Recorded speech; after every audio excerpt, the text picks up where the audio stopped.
പ്രധാന ഹൈന്ദവ തീർത്ഥാടന കേന്ദ്രമായ കൊട്ടിയൂരിൽ വൈശാഖ മഹോത്സവത്തിന് ജനലക്ഷങ്ങൾ. കണ്ണൂരിലെ സഖ്യപർവ്വതത്തിൽ സ്ഥിതി ചെയ്യുന്ന കാനന ക്ഷേത്ര സന്നിധിയിൽ അല്പസമയത്തിനകം ഇളനീർ വയ്പ്പെന്ന ഏറ്റവും സുപ്രധാനമായ ചടങ്ങ് നടക്കാൻ പോവുകയാണ്.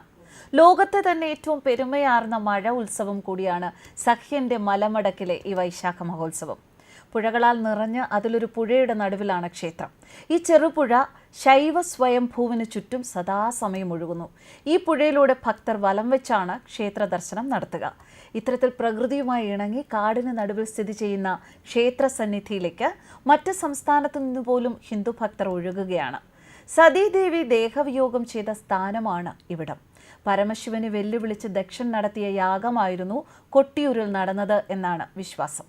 ഇതിൽ പങ്കെടുക്കാനെത്തിയ ദക്ഷന്റെ മകളും ശിവഭാര്യയുമായ സതീദേവി യാഗഭൂമിയിൽ അപമാനിതയാകുകയായിരുന്നു. അപമാനിക്കപ്പെട്ട സതീദേവി കൊട്ടിയൂരിലെ ശ്രീകോവിലിന് സമീപമാണ് ദേഹവിയോഗം ചെയ്തത്. തുടർന്ന് ശിവൻ കോപാകുലനായി ഭൂതഗണത്തെ അയച്ച് ദക്ഷനെ നിഗ്രഹിക്കുകയായിരുന്നു. സതിയെ നഷ്ടപ്പെട്ട ശിവന്റെ കോപം തണുപ്പിക്കാനാണ് വൈശാഖ മഹോത്സവം. ഹിന്ദുമതത്തിലെ എല്ലാ വിഭാഗങ്ങൾക്കും, അതായത് ആദിവാസികൾക്ക് വരെ ഇവിടെ ഉത്സവത്തിൽ കാർമ്മിക വേഷമുണ്ട്. ആദിവാസികൾ പോലും ഉത്സവത്തിന്റെ മുഖ്യ ചടങ്ങുകളിൽ കാർമ്മികരാണ്. വൈശാഖ മഹോത്സവത്തിലെ പ്രധാന ചടങ്ങുകളിൽ ഒന്നായ ഇളനീർ വയ്പ് ഇന്ന്, അതായത് 29-ന് അർദ്ധരാത്രി നടക്കും. 10,000-കണക്കിന് ഭക്തർ ഇളനീർക്കാവുകളുമായി കൊട്ടിയൂരിലേക്ക് എത്തിക്കഴിഞ്ഞു. മറ്റ് ജില്ലകളിൽ നിന്നുമാണ് ഇവർ ഇവിടെ എത്തുന്നത്. വിവിധ മഠങ്ങളിൽ നിന്നും ദീർഘദൂരം നടന്ന് സപ്തമി ദിവസം വ്രതവിശുദ്ധിയോടെ കൊട്ടിയൂരിലെത്തുന്ന ഭക്തന്മാർ ആയിരക്കണക്കിന് ഇളനീർക്കാവുകളുമായി ക്ഷേത്രത്തിന്റെ കിഴക്കേ നടയിൽ ബാവലിപ്പുഴക്കരയിൽ ഇളനീർ വെപ്പിനുള്ള മുഹൂർത്തം കാത്തിരിക്കുകയാണ്.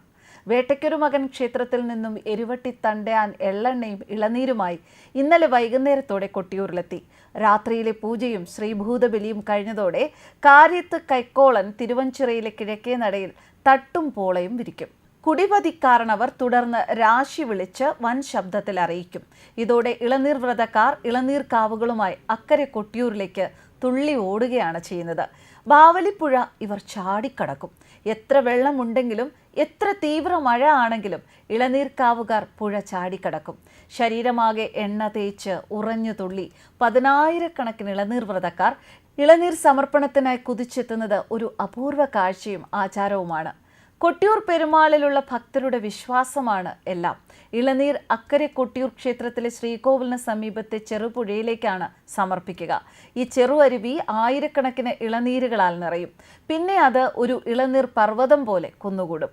വ്രതക്കാർ ബാവലിപ്പുഴയിൽ ഇളനീർക്കാവുമായി മുങ്ങിയെണീറ്റ് സന്നിധാനത്തിലേക്ക് ഓടിയെത്തി 3 വലം വച്ചതിന് ശേഷമാണ് ഇളനീർക്കാവുകൾ പെരുമാൾക്ക് സമർപ്പിക്കുക. നാളെയാണ് ഈ ഇളനീരുകൾ കൊട്ടിയൂർ പെരുമാളിന് സമർപ്പിക്കുക. ശൈവകോപം തണുപ്പിക്കാൻ സ്വയംഭൂ വിഗ്രഹത്തിൽ മുഴുവൻ ഇളനീരുകളും വെട്ടി അതിൻ്റെ നീര് അഭിഷേകം ചെയ്യുകയാണ് ചെയ്യുന്നത്.